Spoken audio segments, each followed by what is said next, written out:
Ô, Thalita, vamos falar sobre um outro assunto que continua rendendo demais. Aliás, agora há pouquinho, exatamente no momento em que aconteciam as explosões em Brasília ontem à noite, a gente até exibiu novamente o trecho da entrevista coletiva da Erika Hilton sobre essa PEC aqui, a PEC que busca colocar fim à escala 6x1. Enquanto ela falava, era possível ouvir as explosões, né? Essa PEC que busca colocar fim à escala 6x1, que atinge o número de assinaturas necessárias para tramitar na Câmara. Tem esse processo ainda, tramitação na Câmara, no Senado, se não houver alterações, né? É aquela proposta que inclui na Constituição, muda, portanto, na Constituição, a carga horária máxima passaria a ser de 36 horas semanais. Hoje, na nossa Constituição, o que está descrito de até 44 horas semanais. Conta tudo pra gente, em que pé estamos, o calor dessa discussão. Olha, Sheila, esse deve ser um assunto que só deve tramitar em 2025 mesmo, tá? Apesar da gente ter tido essa rápida ali aceitação, né, por parte dos parlamentares, não deve entrar neste fim de ano. A gente tem outras propostas muito mais importantes, né? Apesar de ter gerado uma forte aí, reação de todos os setores, inclusive do setor econômico também, diante dessa possibilidade de mudança, mas fato é que nos bastidores, ouvindo ali parlamentares, esse assunto então fica para o próximo ano. No entanto, as movimentações nas redes sociais, entre os parlamentares, ele vem ganhando força. A gente tem falado bastante sobre isso, né? E só para reforçar e explicar para o nosso ouvinte, uma PEC, ela, antes de ser registrada no sistema do Congresso, precisa de um apoio mínimo de parlamentares. E aí na Câmara, o número é de 171 assinaturas e a proposta já conta com mais de 200 assinaturas, principalmente de deputados da base governista e do chamado Centrão. O texto original prevê uma redução da escala para um regime de 4x3, o que significa 3 dias de descanso para 4 dias trabalhados, e há um entendimento de que uma nova proposta nestes moldes não deve ser apresentada, tá?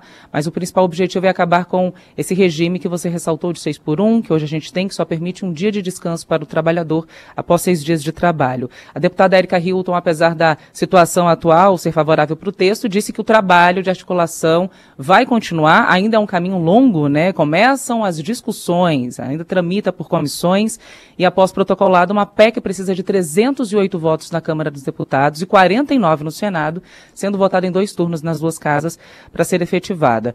Bom, algumas instituições são contrárias a medidas, como eu disse na abertura do texto. Vou destacar aqui a Abrazel, que é a Associação Brasileira de Bares e Restaurantes, que afirma que acabar com a escala 6x1 seria um retrocesso para o país. O presidente da associação classificou a ideia como estapafúrdia, né?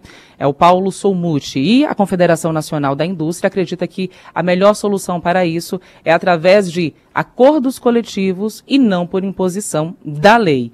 Então já viram aí, né, que o caminho vai ser longo, a discussão é acirrada, porque a gente tem, de um lado, os trabalhadores que, pela maior parte, defende que isso melhora a qualidade, melhora o andamento no trabalho, melhora até a disposição e a entrega em serviço, mas, por outro lado, tem as empresas dizendo que isso não é possível, que aí mexe com contratação, mexe com mais mão de obra, né? A partir do momento que você muda a escala de um funcionário, você tem que ter outro funcionário para fazer essa substituição. Então é um caminho longo e provavelmente um assunto que deve ganhar mais força só no calendário de 2025. O que dizem os setores, e aí a Thalita já citou alguns deles, né? Há uma discordância entre setores, mas especialmente os dos serviços têm reagido muito mal, né? Como é que consegue adaptar isso? E aí quando a gente fala de serviços, a gente está falando da padaria da esquina, que emprega, né? E como ela vai conseguir se adaptar? Quando você fala de grandes empresas ou da Faria Lima, essa adaptação ela é muito mais possível, né? Você está falando de grande multinacional e tal, mas desse comércio, da 25 de março, que emprega, como é que essas pessoas vão assumir esse custo para fazer essa adaptação? Esse é um questionamento que tem sido feito pelas próprias associações. Vão empurrar ainda mais gente para a informalidade? De fato vão conseguir contratar para suprir essa presença de mais funcionários ao longo dos dias em algo que funciona o tempo todo? O setor de serviços é assim, funciona o tempo todo. Eu estava vendo aqui o presidente interino da Associação Brasileira de Bares e Restaurantes falando, o Leonel Paim, ele dizendo que a mudança da jornada de trabalho seria inevitável quando você pensa na melhor qualidade de vida, na tendência que acontece pelo mundo, mas da forma como está sugerida, vai causar sim mais impactos nos pequenos negócios no curto e médio prazo, porque eles têm menos condições de ter esse aumento de custos e vão acabar ou repassando ou absorvendo esses custos adicionais. São muitos Brasis, né? Eu estava ouvindo o Eneg ontem. O Eneg citava o setor bancário. O setor bancário tem uma mão de obra qualificadíssima, quase toda ela com diploma universitário, né? Com curso superior, quase toda. Quer dizer, ali é fácil. Ali você consegue ter uma escala de trabalho de 5 horas, por exemplo, 6 horas por dia, 5 dias por semana, e manter a produtividade. E o setor de construção civil, né, que não é tão qualificado assim, aliás, é baixíssima qualificação no Brasil. É bem diferente, é bem mais complicado. Infelizmente, a gente, mais uma vez, caiu na vala da ideologia, da disputa esquerda-direita. Né? Ou é uma proposta... Qual foi o adjetivo usado? Estapafúrdia, né? Não é estapafúrdia. Correto. Não é uma proposta estapafúrdia. É um caminho que o mundo civilizado tem traçado, tem buscado. Né? Tem buscado com dificuldade, aos solavancos, aos trancos e barrancos, mas não tem nada de estapafúrdio. Mas também não dá para você transformar aqueles que querem mais discussão, mais debate, nos novos escravocratas.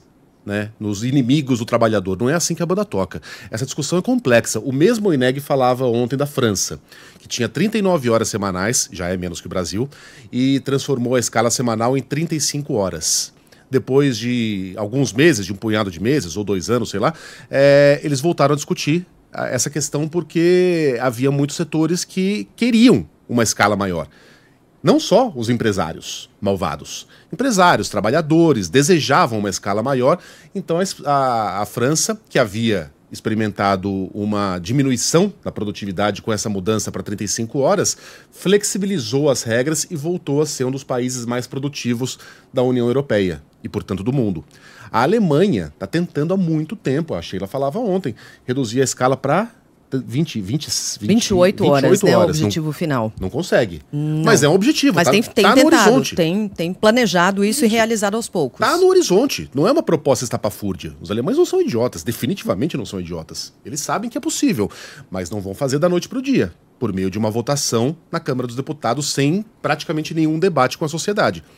Aqui no Brasil a gente caiu na vala ideológica. Né? Ou você é radicalmente contra, ou você é totalmente a favor, e se você não estiver do meu lado, você está completamente errado e você é um imbecil. É o nós contra eles, é esquerda contra... Virou um negócio esquerda contra direita, gente. É tudo. Se caiu uma árvore, a internet vai decidir se a árvore era de esquerda ou de direita. Isso é cansativo e faz mal para o país. Porque a gente transforma num cabo de guerra ideológico algo que deveria ser uma discussão em prol da sociedade, que fará bem para o trabalhador e pode eventualmente fazer bem para o empresário, se tudo for conduzido da maneira correta, sem assodamentos. Não pode ser só uma discussão retórica, né? Até porque quando se fala em França, em outros países da Europa adotarem esse tipo de medida, essa redução, são países que pagam salários por hora. Né? No Brasil é diferente isso aqui. O cálculo é feito assim normalmente? Não, salário mensal. Então, o Killing falava isso ontem, né? Eu imagino que a dificuldade maior seja essa, seja criar uma maneira prática para você conseguir adequar uma coisa à outra, né? Para você não ter que reduzir o salário do trabalhador, mas conseguir colocar a coisa proporcionalmente. Mas eu acho que essa mudança não deveria vir acompanhada de uma reforma tributária? De uma reforma trabalhista e tributária ao mesmo tempo? Então. Mas é uma reforma trabalhista que já aconteceu e de forma assodada também, né? Teve um ouvinte lembrando que não teve grande discussão quando aconteceu na época do presidente Temer e simplesmente foi colocado. Eu acho que a gente tem que pôr esses contrapontos aqui. E outra coisa também é que assim, a gente está colocando números e que são importantíssimos para a manutenção da nossa economia, mas ao mesmo tempo a gente coloca no mesmo... E aí, veja, concordo com tudo isso e dá para colocar no setor bancário, você consegue implementar medida como essa de forma mais tranquila do que na construção civil, mas quando você pega esses trabalhadores, a qualidade de vida de uma pessoa que tem um diploma universitário e que passa no máximo meia hora, 40 minutos no trânsito para chegar até a sua casa e consegue estudar depois e vai sempre evoluindo na carreira, é muito diferente da chance de uma pessoa que não conseguiu concluir o ensino médio, que passa 2, 3, 4 horas no trânsito para conseguir chegar até o trabalho, vai ter que trabalhar nesse esquema 6x1 e não tem uma projeção de melhora na carreira. Aquilo ali é o que ela vai ter para o resto da vida dela. Ela não tem essa possibilidade, oportunidade de evoluir. Então, para além dos números, eu acho que essa questão humana que é, né, Sheila, o cerne da questão, claro, que é o ponto principal dessa discussão toda, isso eu acho que sempre tem que ser colocado também. É uma discussão muito profunda, né? E que aos pouquinhos, todos os dias, a gente vai colocando tijolinhos aqui nessa discussão. Mas o que acaba me incomodando muito é o fato de a gente não olhar exatamente para essas pessoas. Porque é o que a gente começou falando, gente. Isso é possível em grandes escritórios, em grandes empresas que vão conseguir absorver alguns custos, fazer contratações. E o pequeno?